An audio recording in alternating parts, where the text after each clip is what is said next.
मोक्ष देने वाले शिव क्षेत्र है। पर्वत, वन और काननों सहित इस पृथ्वी का विस्तार 50 करोड़ योजन है। भगवान शिव की इच्छा से पृथ्वी ने सभी को धारण किया है। भगवान शिव ने भूतल पर विभिन्न स्थानों पर वहां के प्राणियों को मोक्ष देने के लिए शिव क्षेत्र का निर्माण किया है। कुछ क्षेत्रों को देवताओं और ऋषियों ने अपना निवास स्थान बनाया है, इसलिए उसमें तीर्थत्व प्रकट हो गया है। बहुत से तीर्थ ऐसे हैं जो स्वयं प्रकट हुए हैं। तीर्थ क्षेत्र में जाने पर मनुष्य को सदा स्नान, दान और जाप करना चाहिए, अन्यथा मनुष्य रोग, गरीबी तथा मूर्खता आदि दोषों का भागी हो जाता है। जो मनुष्य अपने देश में मृत्यु को प्राप्त होता है, वह इस पुण्य के फल से दोबारा मनुष्य योनि प्राप्त करता है, परंतु पापी मनुष्य दुर्गति को ही प्राप्त करता है। हे ब्राह्मणों, पुण्य क्षेत्र में किया गया पाप कर्म अधिक दृढ़ हो जाता है, अतः पुण्य क्षेत्र में निवास करते समय पाप कर्म करने से बचना चाहिए। सिंधु और सतलुज नदी के तट पर बहुत से पुण्य क्षेत्र हैं।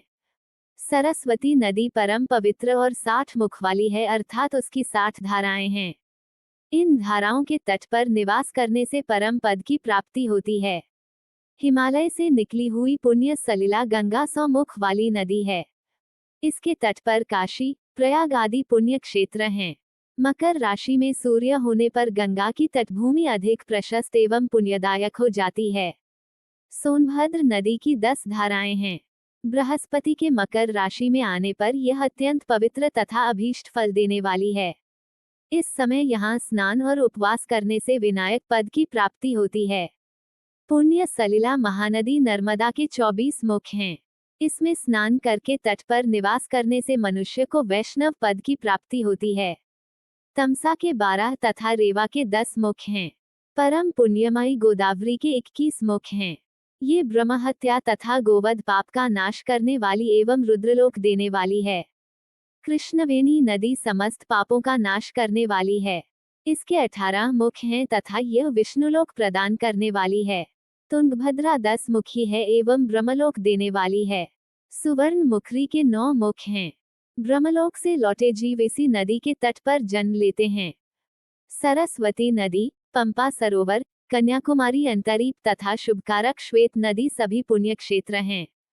इनके तट पर निवास करने से इंद्रलोक की प्राप्ति होती है। महानदी कावेरी परम पुण्यमयी है। इसके 27 मुख है। ये संपूर्ण अभीष्ट वस्तुओं को देने वाली है। इसके तट ब्रह्मा, विष्णु का पद देने वाले हैं। कावेरी के जो तट शैव क्षेत्र के अंतर्गत हैं, वे अभीष्ट फल तथा शिवलोक प्रदान करने वाले हैं। नैमिषारण्य तथा बदरिकाश्रम में सूर्य और बृहस्पति के मेष राशि में आने पर स्नान और पूजन करने से ब्रह्मलोक की प्राप्ति होती है। सिंह और कर्क राशि में सूर्य की संक्रांति होने पर सिंधु नदी में किया स्नान तथा केदार तीर्थ के जल का पान एवं स्नान ज्ञानदायक माना जाता है। बृहस्पति के सिंह राशि में स्थित होने पर भाद्र मास में गोदावरी के जल में स्नान करने से शिवलोक की प्राप्ति होती है, ऐसा स्वयं भगवान शिव ने कहा था। सूर्य और बृहस्पति के कन्या राशि में स्थित होने पर यमुना और सोनभद्र में स्नान से धर्मराज और गणेश लोक में महान भोग की प्राप्ति होती है, ऐसी महर्षियों की मान्यता है। सूर्य और बृहस्पति के तुला राशि में होने पर कावेरी नदी में स्नान करने से भगवान विष्णु के वचन की महिमा से अभीष्ट फल की प्राप्ति होती है। मार्गशीर्ष माह में सूर्य और बृहस्पति के वृश्चिक राशि में आने पर नर्मदा में स्नान करने से विष्णु पद की प्राप्ति होती है।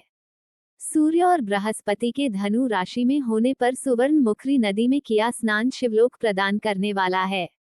मकर राशि में सूर्य और बृहस्पति के माघ मास में होने पर गंगाजी में किया गया स्नान शिवलोक प्रदान कराने वाला है।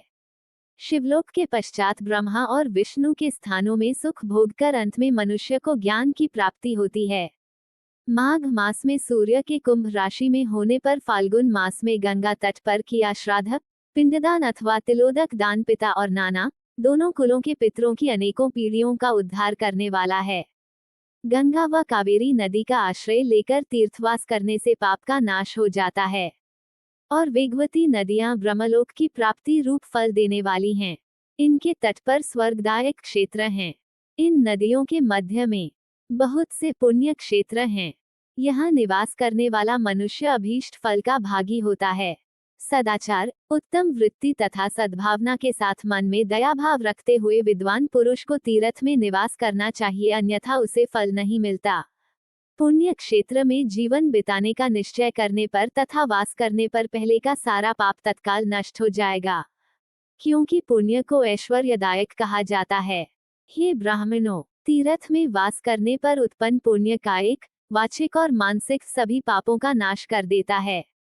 तीर्थ में किया मानसिक पाप कई कल्पों तक पीछा नहीं छोड़ता, ये केवल ध्यान से ही नष्ट होता है। वाचिक पाप जाप से तथा कायिक पाप शरीर को सुखाने जैसे कठोर तप से नष्ट होता है। अतः सुख चाहने वाले पुरुष को देवताओं की पूजा करते हुए और ब्राह्मणों को दान देते हुए पाप से बचकर ही तीर्थ में निवास करना चाहिए। चैनल को सब्सक्राइब जरूर करें। धन्यवाद।